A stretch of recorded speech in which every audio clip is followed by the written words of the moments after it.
आज अयोध्या की सड़कें जब चारों तरफ रामनामी दुपट्टे, केसरिया पताकाएं, फूल मालाओं से सजी पड़ी हैं, जब लोग नाच रहे हैं, गा रहे हैं, माओं की आंखें जब नम है, जब बूढ़ों के हाथ कांप रहे हैं, तो कई हैं जो हैरान हैं और ये सोच रहे हैं कि ये लोग इतना क्यों रो रहे हैं। पर हमारे आपके जैसे जो अयोध्या की यात्रा के साक्षी रहे हैं, वो ये जानते हैं कि आज जो आंखों से निकला है वो सिर्फ आंसू नहीं है, वो 500 सालों का बोझ है जो उतर रहा है।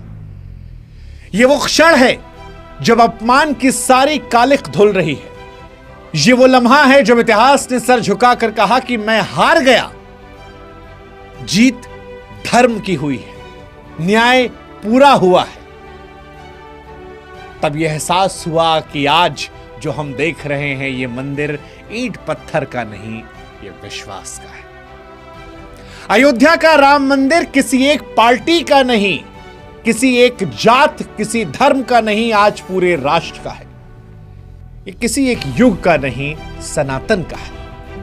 यहां की दीवार में तुलसीदास की चौपाइयां गूंजती हैं, स्तंभ में विवेकानंद का स्वर है और हर खम्भ में उन तमाम संतों की तपस्या है जिन्होंने सदियों तक राम कथा सुनाकर इस आस्था को जिंदा रखा, जिससे आज भव्य राम मंदिर का निर्माण हुआ। आज अयोध्या सिर्फ प्रकाश में नहीं डूबी है, आज अयोध्या पुण्य में डूबी है। आज सरयू फिर से पवित्र हो गई है, हवा में मंत्रों की स्वर लहर रही है और दूर दूर तक सिर्फ एक ही नाम है, जय श्री राम, जय श्री राम, जय जय जय श्री राम। सच कहे तो मन आज गौरवान्वित है और यह एहसास कराता है कि हम और आप कितने धन्य हैं, कितने धन्य हैं कि हम और आप इस युग में जन्मे हैं। हम धन्य हैं कि अपने जीवन में हम वो दिन देख रहे हैं जब रामलला टेंटों से निकलकर अपने सिंहासन पर बैठे हैं। हम धन्य हैं उस ध्वज को लहराते हुए देख रहे हैं जिसने 500 सालों का घाव देखा है। हम धन्य हैं कि आज हम अयोध्या में पुनर्जन्म के साक्षी बने हैं। आज 500 वर्षों का घाव भर आया है। इतिहास कह रहा है कि राम लौट आए हैं और उनके साथ ही लौटा है भारत का आत्मविश्वास, उसका गौरव, उसकी पहचान। अयोध्या फिर से जगी है, भारत फिर से जग खड़ा हो गया है और सभ्यता एक बार फिर से खड़ी हुई है। आज इस दृश्य के बाद अयोध्या केवल एक शहर नहीं है, एक जीवित आस्था है, एक धड़कता हुआ इतिहास है, एक पुनर्जन्म है। 500 वर्षों के बाद जब 161 फीट ऊंचे शिखर पर केसरिया ध्वज फहरा तो मानो ऐसा लगा कि अयोध्या ने आज चैन से सांस ली हो 500 वर्षों में और कहा हो इसी क्षण का इंतजार था। आज वो ध्वज को जब निगाहें देख रही हैं तो यह एहसास हो रहा है कि वो केवल कपड़ा नहीं है, वो 5 सदियों की प्रतीक्षा का प्रमाण है, सदियों से दबे हुए स्वरों की मुक्ति का प्रमाण है। वो 5 सदियों की चीख जो आज आजाद होकर हवा में गूंज रही है, जय जय श्री राम कह रही है। ये उन अनगिनत माओं की ममता का प्रमाण है जिन्होंने कभी अपने लाल को जय श्री राम कहकर कार सेवा के लिए विदा कर दिया था और फिर लौटते नहीं देखा और आज भी उनकी तस्वीरें लिए बैठी हैं। ये उन अनगिनत बच्चों की कुर्बानी का प्रमाण है जिन्होंने अपने पिता को कभी लहू में लथपथ देखा क्योंकि उनकी जुबान पर जय श्री राम का नारा था और मन में उम्मीद कि एक रोज रामलला टेंट से निकलकर सिंहासन पर विराजमान होंगे। आप सोचिए, कल्पना कीजिए कि 500 साल पहले कैसे एक विदेशी आक्रांता बाबर आया और उसने हमारे सीने पर वार करके हमारे राम मंदिर को तोड़ दिया था। तब लगा होगा शायद लोगों को कि रामलला हमेशा के लिए बेघर हो गए। मंदिर की जगह एक ढांचा खड़ा हो गया, लेकिन उस ढांचे के नीचे भी आस्था जिंदा थी। रामलला की मूर्तियां थी, सालों साल छप्पर के नीचे, टेंट के नीचे वो मूर्ति रही। हम और आप तो गए हैं वहां पर, हमने देखा है कैसे चुपचाप बैरिकेड में लगकर घूम घूम कर जाना पड़ता था, कैसे काई लगी सरयू में नहाकर वापस रामलला को देखकर ये मनाना पड़ता था कि राम तुम कब आओगे, कितना इंतजार करवाओगे। ये वो दौर था जब लोग चुपचाप आते थे, माथा टेकते थे, दिया जलाते थे और जब शासन प्रशासन रुके तो हाथ जोड़ कहते थे कि भैया भगवान है हमारे, दर्शन करने आए। वो दौर देखा है हमने आपने जब बोलना गुनाह था, लेकिन भक्ति खामोश नहीं रही, भक्ति की आग सुलगती रही पीढ़ी दर पीढ़ी। कभी हमारे दादा परदादाओं ने अपने पोतों को गोद में बिठाकर कहा होगा कि बेटा एक दिन रामलला आएंगे। वो पोता बड़ा हुआ होगा, उसने अपने बेटे को कहा होगा, और आज हम और आप वही बेटे पोते हैं जो उस वादे के पूरे होने का गवाह बन रहे हैं। और इसीलिए मैं कह रहा हूं कि हम और आप सौभाग्यशाली हैं। सौभाग्यशाली हैं कि हम अपने राम को उनके सिंहासन पर बैठते देख रहे हैं। हम धन्य हैं कि उस ध्वज को लहराते हुए देख रहे हैं। हम धन्य हैं कि आज राष्ट्र के गौरव को पुनर्स्थापित होते हुए देख रहे हैं। वरना वनवास बड़ा था। वैसे वनवास तो राजा राम का भी बड़ा था। दो वनवास था। एक वनवास 14 साल का, दूसरा वनवास 500 साल का। पहले वनवास में माता सीता गई, दूसरे में रामलला का घर छिन गया। दोनों वनवास में दर्द था, अपमान था, अन्याय था, लेकिन एक बात जो नहीं बदली थी वो थी धैर्य। धैर्य। राम ने 14 साल जंगल में काटे बिना शिकायत के, वैसे ही उनके भक्तों ने 500 साल का इंतजार किया बिना थके। 5 अगस्त साल 2020 को जब भूमि पूजन हुआ तो लगा मानो जैसे खुद श्री राम ने कहा हो कि अब बस वक्त आ गया है घर लौटने का। उस दिन करोड़ों लोग घरों में बैठे रो रहे थे। कोई मां ने थाली सजाकर टीवी के सामने रखा था, कोई बूढ़े बाबा ने लाठी टेक कर खड़े होकर नमस्कार किया था। उस रोज हम सबको लगा था कि रामलला का तंबू उखड़ने वाला है। फिर 22 जनवरी 2024 को प्राण प्रतिष्ठा का दिन आया। रामलला की आंखों में काजल डाला गया, उनके नेत्र खोले गए तो लगा मानो 500 साल के बाद राम ने फिर से दुनिया को देख लिया। उस दिन पूरा भारत मंदिर बन गया था। हर घर में दीप जल गया था, हर गली में जयघोष हुआ था, लेकिन मंदिर पूरा नहीं हुआ था, शिखर अधूरा था। और आज 1.5 साल बाद 25 नवंबर 2025 को केसरिया ध्वज शिखर पर लहराया। मंदिर ने घोषणा कर दी कि मैं अब पूर्ण हूं। रामलला का महल तैयार है, तैयार है। असाधारण ध्वज तैयार है। 2 किलो वजनी, 3 परत का रेशम का, सुनहरी झालरें हाथों से बनाई गई। सबसे ऊपर सूर्य, क्योंकि राम सूर्यवंशी है। बीच में ओमकार, क्योंकि सृष्टि की पहली ध्वनि वही है। और नीचे कुविदार वृक्ष, अयोध्या का सबसे पुराना राज्य।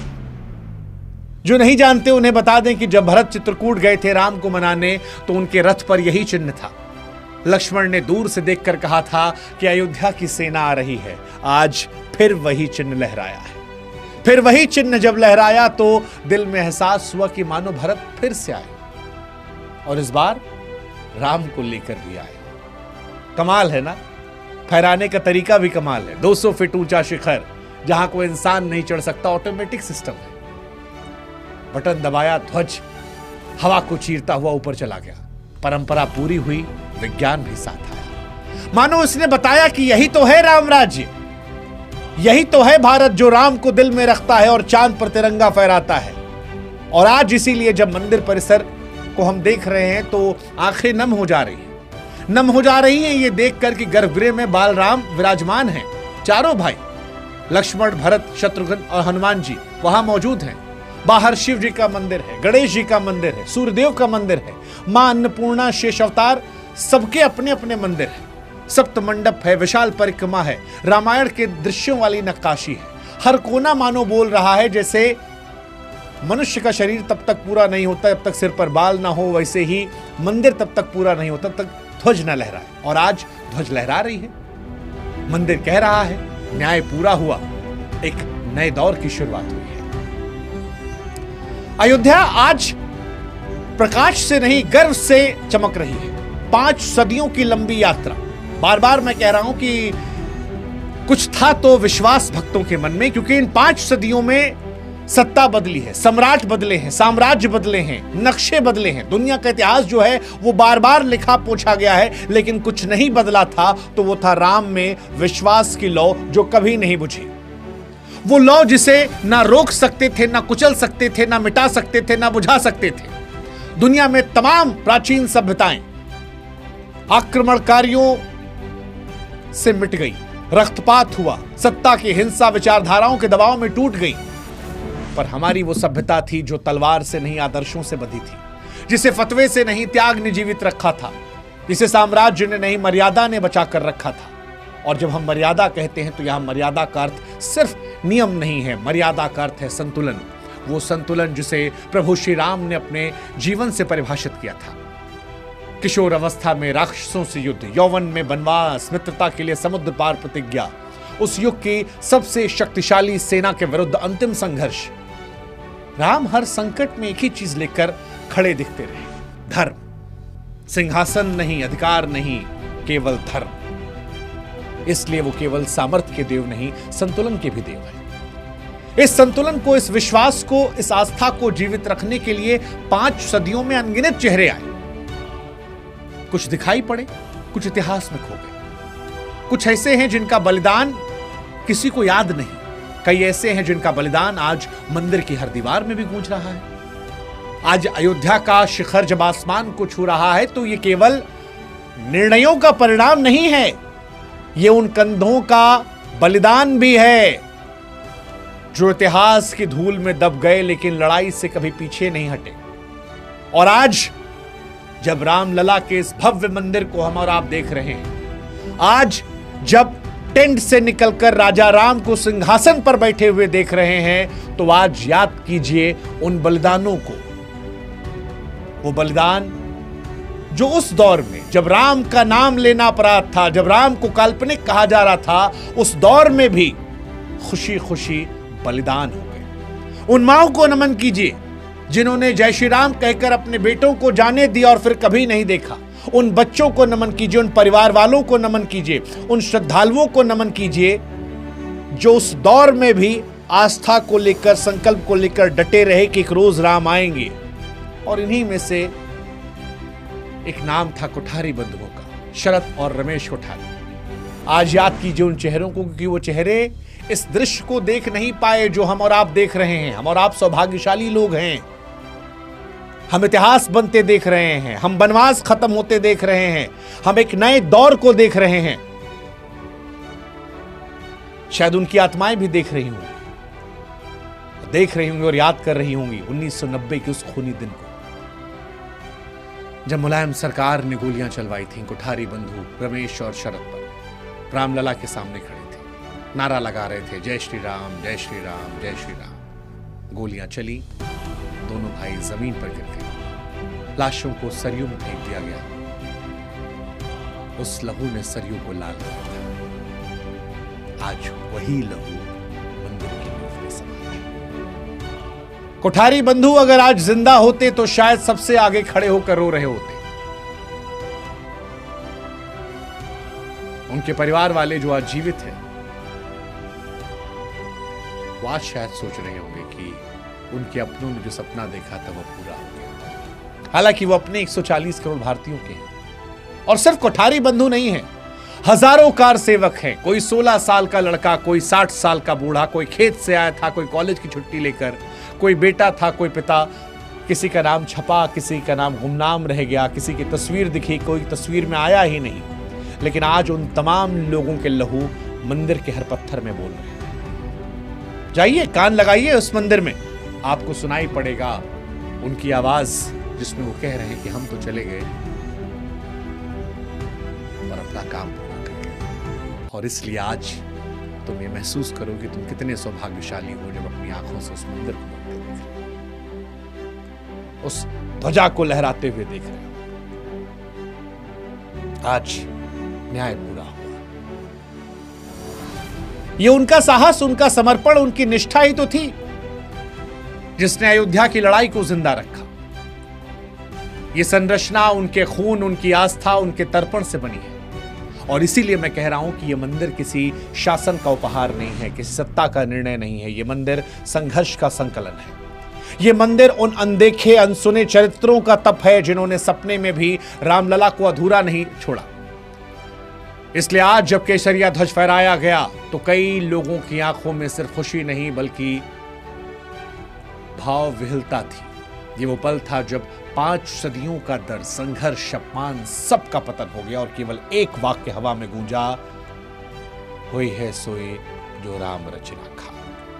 जय श्री राम। आज आसमान की सारी कालिक मिट गई, राम लौट आए। इसीलिए मैं कह रहा हूं कि ये सिर्फ मंदिर नहीं है, सभ्यता का पुनर्जन्म है। सनातन सभ्यता तलवारों से नहीं विश्वास से बंधी है। राम ही ने सिखाया था, सत्ता नहीं त्याग बड़ा है। धन्य मानिए अपने आप को। कोटि कोटि नमन कीजिए उस ईश्वर का जिसने आपको ये दृश्य देखने का मौका दिया कि जब भारत का सिर फिर से ऊंचा हो रहा था, जब हिंदुस्तान का स्वाभिमान लौट रहा था, जब सनातन अपने पैरों पर फिर से खड़ा हो रहा था, जब राम लौट रहे थे, तो हम और आप साक्षी थे।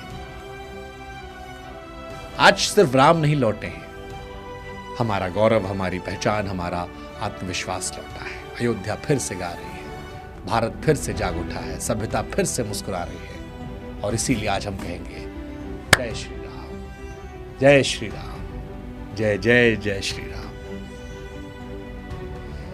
प्रभु श्री राम आप सबका भला करें। जय श्री राम।